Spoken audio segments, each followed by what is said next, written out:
संध्या एक समाज सेविका थी। महिलाओं के खिलाफ अगर कोई भी अत्याचार कहीं पर भी होता तो संध्या वहां पहुंच जाती। देखो हरिया, तुम्हारी बीवी को तुमने वो हक नहीं दिया जिसकी वो हकदार थी। अरे नहीं नहीं संध्या दीदी, ये तो बहुत ही अच्छे हैं, मेरा पूरा ख्याल रखते हैं और हमसे बहुत ही प्यार भी करते हैं। अरे सब बकवास है। मुझे तुम्हारे पड़ोसियों ने बताया है कि तुम माँ बनने वाली हो। हाँ जी दीदी, बस ऊपर वाले का आशीर्वाद है। अच्छा, यही तो अत्याचार है। तुम्हारा पहले ही एक बेटा है, फिर ये दूसरा बच्चा क्यों? अरे बच्चे को पैदा करने में पूरे 9 महीने का समय लगेगा, फिर उसकी देखभाल, पालन पोषण। क्या तुम इसके लिए तैयार हो?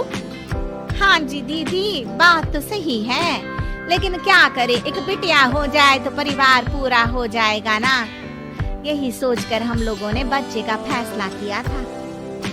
अरे ये अत्याचार है, महिलाओं के खिलाफ है ये आदमी। क्यों आखिर यही बेचारी बच्चा पैदा करे? अरे वो क्या है ना, ये तो कुदरत का नियम है दीदी, हम तो कुछ कर ही नहीं सकते।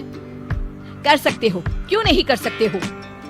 सभी हैरान होकर संध्या को देखते हैं। अब मेरे कहने का मतलब है तुम उसकी मदद कर सकते हो, घर के काम में, उसकी देखभाल में।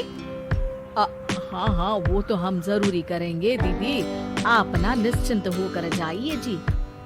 संध्या वहाँ से चली जाती है। अगले दिन औरतों के जमावड़ों के बीच, देखो मैं साफ कह दे रही हूँ कि महिलाओं को घर में बराबरी का दर्जा मिलना चाहिए। अरे वो कोई काम करने वाली नौकरानी नहीं, बल्कि घर चलाने वाली महारानी है, महारानी।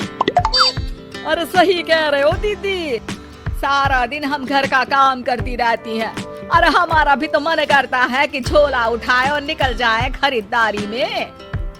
अरे तो क्यों करती हो काम? 2 दिन ना करो, सारा परिवार सही हो जाएगा। हाँ संध्या दीदी सही कह रही है, झाड़ू पोछा, बर्तन, कपड़ा, खाना और न जाने कितने काम हैं जो हम लोग बिना शिकायत के करती रहती हैं, लेकिन हमें वो इज्जत, वो हक नहीं मिलता जिसके हम हकदार हैं। संध्या वहाँ से भी चली जाती है।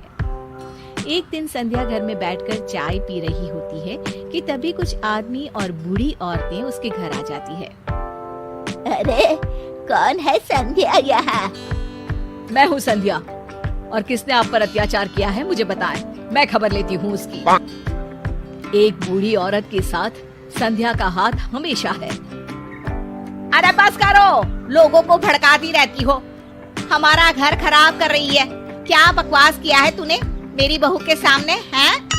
अब ना तो वो घर में हम लोगों के लिए खाना बनाती है, ना इन छोटे बच्चों की देखभाल करती है। आखिर कब तक, मैं कहती हूँ आखिर कब तक हमारे समाज की औरतें खाना बनाएंगी? अरे ठीक कह रही है बहन जी, अब हम एक काम करते हैं, हम घर संभाल लेते हैं और औरतों को कहते हैं कि बाहर से पैसा कमा लाए। अरे वो भी तो जरूरी है ना, कमाएंगे नहीं तो खाएंगे क्या? संध्या सोच में पड़ जाती है।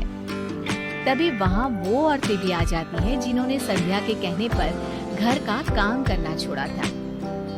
नहीं नहीं, मैं घर का काम कर लूंगी, लेकिन बाहर जाकर पैसे नहीं ना कमाऊंगी। हाँ। अरे क्यों भाई, एक तो काम करना ही पड़ेगा ना, या तो घर का या बाहर का।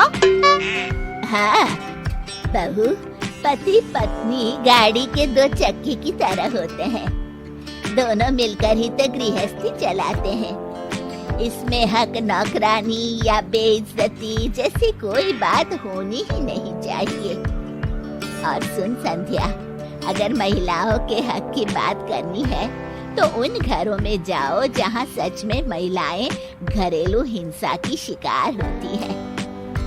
मैं समझ गए आंटी जी कि असली फेमिनिज्म यानी नारीवाद क्या होता है। मैं आगे से ध्यान रखूंगी कि मेरी कही बात सिर्फ हवा में फेंकी तीर ना हो।